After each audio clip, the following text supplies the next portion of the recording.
জায়গা করে দেন ওনাদেরকে, একটু ধৈর্য ধরুন দয়া করে, একটু ধৈর্য ধরুন।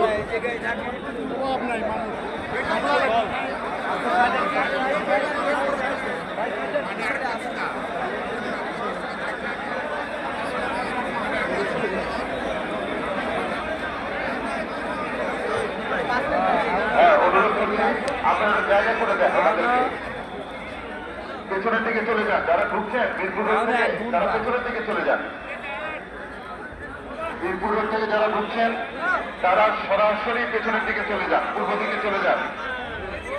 সামনে কোনো জায়গা নেই দাঁড়ানোর মতো, কারণ সামনে তো অলরেডি জামাতের জন্য সারিবদ্ধভাবে দাঁড়িয়ে আছেন মানুষজন। সামনে যারা মিরপুর থেকে ঢুকছেন তারা পেছনের দিকে চলে যান, তারা দাঁড়াবেন না। একটু ধৈর্য ধরুন সবাই, একটু ধৈর্য ধরুন। মিরপুর রোড থেকে যারা ঢুকছেন তারা দাঁড়াবেন না, পেছনের দিকে চলে যান, পেছনে জায়গা আছে। পূর্ব দিকে মানিক এভিনিউর পেছনের দিকে জায়গা আছে। আর যারা নামাজের জন্য মাথা করেছেন তারা একটু জায়গা করে দেন, একটু সরে দাঁড়ান।